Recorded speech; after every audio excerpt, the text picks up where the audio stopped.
Good morning, ma'am. Good morning, classmate. This is my report. Financial services. Financial services can be defined as activities, benefits, and satisfaction connected with the sales of money that offer to users and consumers financial-related value. Ang financial services is kanang magpa-utang sila kwarta, magbayad og tax, pautag balay. Muna ang mga example sa financial services. What is savings account? Savings account is an account with low interest rate, can be withdraw using passbook or ATM. Ang savings account is mao na ang imong savings. Pwede na nimo i-withdraw gamit ang imong ATM or imong passbook. Individual find savings account attractive for three primaries. Natay tulo ka reason nga nung nindot maghimog savings account. Number 1, savings account are convenient. You can open one easily and the one same financial institution where you have your checking account. If na kay savings account is mas dali siya. Like example, electronic bill. Ang imong electronic bill is pwede ra ka through online magbayad. Dili na nimo dili imbis kay mo adto ka dito sa mga magbayad og bill. Pwede ra ka magbayad sa savings account through online. Number 2, ano na kanindot sa pag na kay savings account. Number 2, savings account pay interest on your money, so you can earn a return on your temporary investment.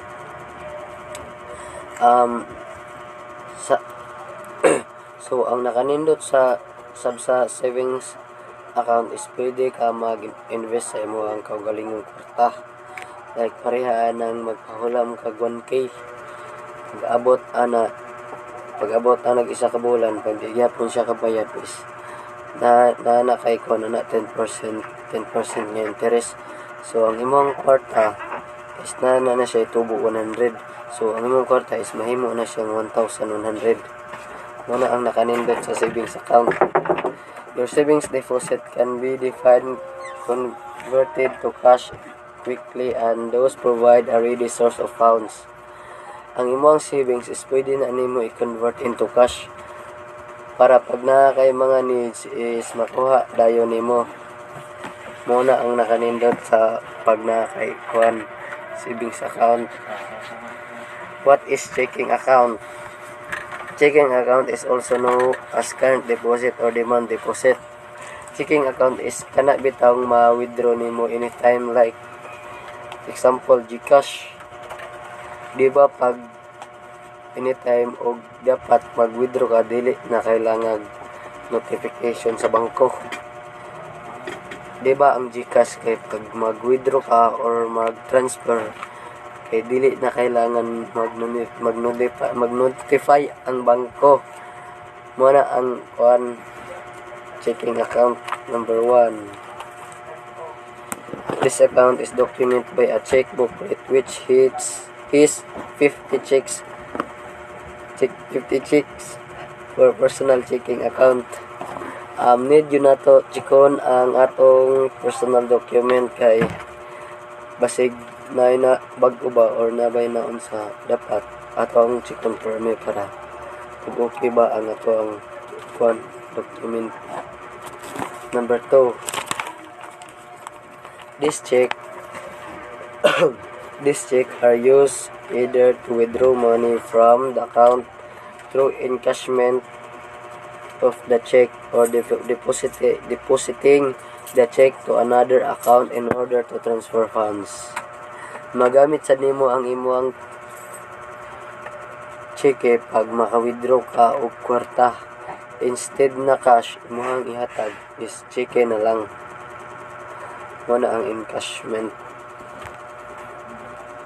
Number 3, the checking account owner may also enjoy the convenience of paying the obligation by issuing his check to a pay, and therefore the owner will no longer need to run to his bank just to withdraw money from his account and then pay his obligation. Instead nga moadto siya sa bangko para mag-withdraw, imuha na lang ihatag ang cheque. Yan mo lang ihatag ang cheque para ang kadong imuhang hatagan is yan na lang bahala sa imuhang mga obligation. Siya na bahala bayad mo na ang nakakuan basta na cheque dahil ara ka maka-withdraw pinakamatog bangko. Normally this account has no interest earning due to its nature. That's the balance of the account can be easily withdrawn upon presentation of the check. Maong walay interest na ang ilahang account kay pag mag-withdraw sila is cheque ra ang ilahang gamiton. Munang wala na interest ang ilang savings account. Mora to ako, guys. Thank you. So, good morning, ma'am. Good morning, classmate. My name is Vanessa Mir, and my topic is about how to open a checking or savings account. So, how to open a checking or savings account? To open an account, dapat need mo mag-choose a bank o kanang mag-provide siya with some necessary information. Nag-include siya kanang imuhang identification o proof of address.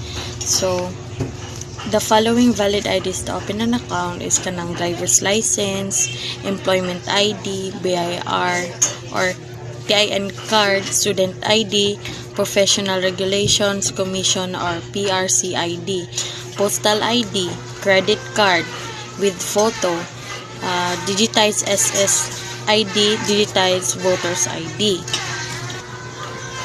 Additional requirements for aliens and non-residents to establish residency and for positive identification, which is number 1 is passport, number 2 is alien immigrant certificate of registration or ACR or ICR. So ACR means kanang mag-track ka sa ilahang pagstay o kanang status changes if applicable siya here in our country. Then who needs ACR here in our country if ikaw nagstay longer than 59 days diri sa ato ang country. Then the third one is the contract of employment or kanang for citizens only. So ang contract employment is legally nagbinding siya agreement between an employer o employee. Then nag-use siya to define sa pag-working relationship. Then nag-set siya og kanang mga terms o conditions sa imuhang trabaho. Nag-include ni siya og kanang duty, salary, work hours. Next is sole proprietorship account. So kani siya is bank account nga imong magamit to separate your business finances og sa imong personal finances and track all your payments og kanang mga imong mga expenses. So ang requirements ani is at least 2 valid IDs.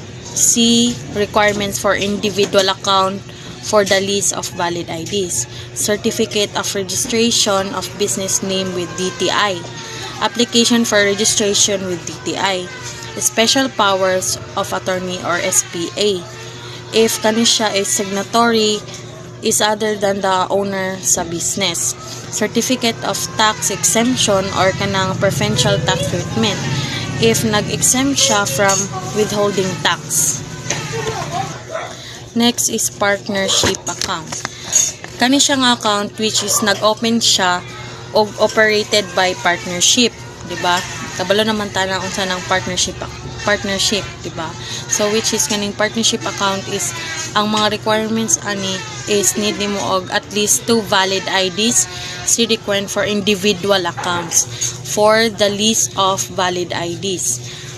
SEC certificate of registration, articles of CEO partnership or co-partnership, duly notarize partnership resolution or agreement designating the bank of the depository bank and the partners of person authorized to sign specific types of transaction. So, dapat kanin siya is dapat na joy authorized nga sign sa isag-usa o gusto mo mag partnership account. Then, certificate of tax exemption or preferential tax treatment. Kanigapon if exempt from withholding tax. Then, the last one is for corporate accounts domestic. So, unsa man ang corporate accounts domestics? This is a corporation nga nag-create siya or nag-organize under the Philippine laws bitaw. Like, basta ka na siya. Then, ang requirements ani is SEC Certificate of Filing of Articles Incorporation. Then, Articles of Incorporation and Bylaws. CAC Certificate of Filing of Bylaws. Board resolution duly certified by the corporate secretary designating RCBC at its depository bank and designating the officers authorized to sign specific transaction on behalf of the corporation. So, yung matong kagay na itong partnership is dapat na siya authorized to sign bitaw. Dapat mag-sign sila inana if gusto sila o kanang katong mag-partnership sila is lahi po diri sa corporate accounts. Then, certificate of the tax exemption and preferred tax treatment if exempt from withholding tax. Good morning, everyone. My name is Tiana Mayti Aquino. I will now discussing the foreign checking and savings account.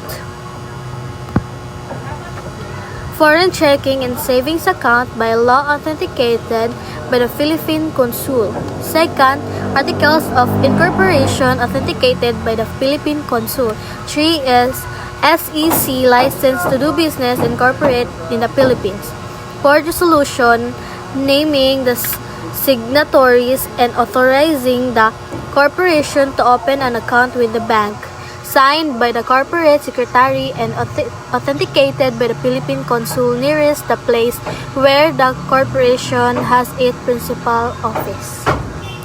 So, foreign checking or savings account allow you to invest your money in a currency other than a dollar.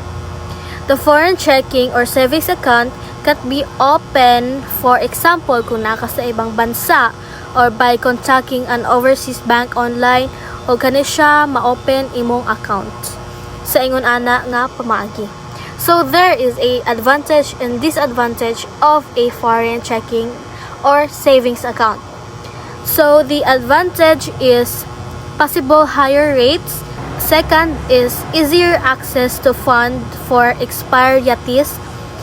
Third is can save on bank and transaction fee for those living in a non-US country. So, ang advantage niya is kato. And the disadvantage is exposure to currency market volatility. Second is possible costly currency exchange rate and transaction fees. Third is potential exposure to higher US income rate rather than just a capital gains tax.